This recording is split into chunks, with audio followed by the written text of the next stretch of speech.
पद्मन प्रधान बनरक्षी Bhatli range रो देखो किछि दिन आगरू आमर जड़े बनरक्षी भाई प्रहलाद प्रधान तांकू शिकारी माने गुली करिके हत्या करथिले।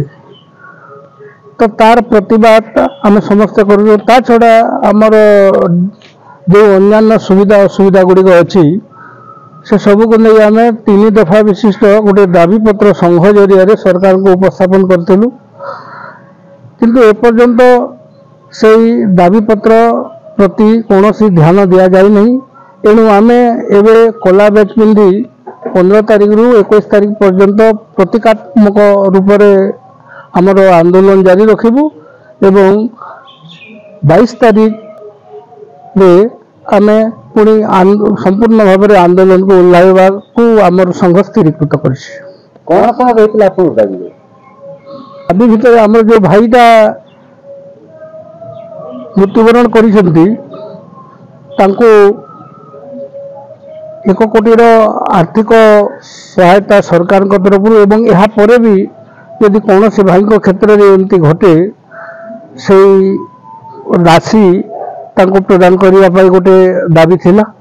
ता सहित तांको घरर कौन जन सदस्य को स्थायी नियुक्ति तथा आमर सुविधा असुविधा बुझापी गोटे फॉरेस्ट कमिशन गठन दाबी करा जायतिला। एवं तृतीय आमर सेक्शन गुड़ी को रिअर्गानाइज जेहेतु छोट बड़ करी अच्छी ताको रिअर्गानाइज करी रखापी गोटे दाबी कराइला। ता सहित आमर जो सैलरी पैकेज को पुलिस बाहिनी जमी सैलरी पैकेज पाँच से भाया करने दाबी रखा जाए।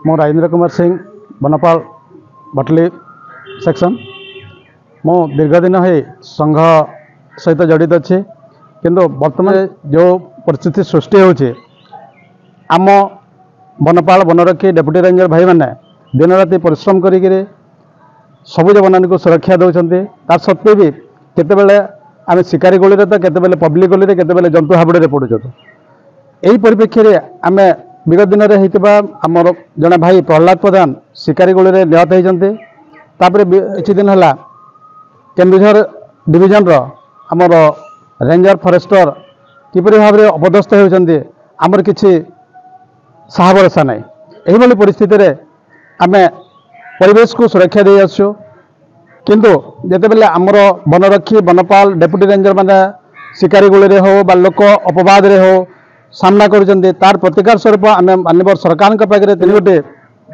दाबी उपस्थापन करूँ। सरकार किसी न सर आम 15 तारिख रु 21 तारिख पर्यंत कला बैच धारण कर शांतिपूर्ण प्रतिवाद करूँ।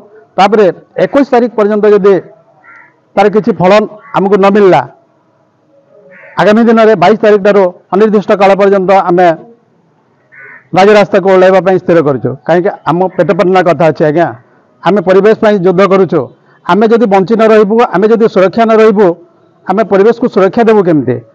सरकार को मुझे अनुरोध करुचे आम किसी सहाय हूँ। धन्यवाद।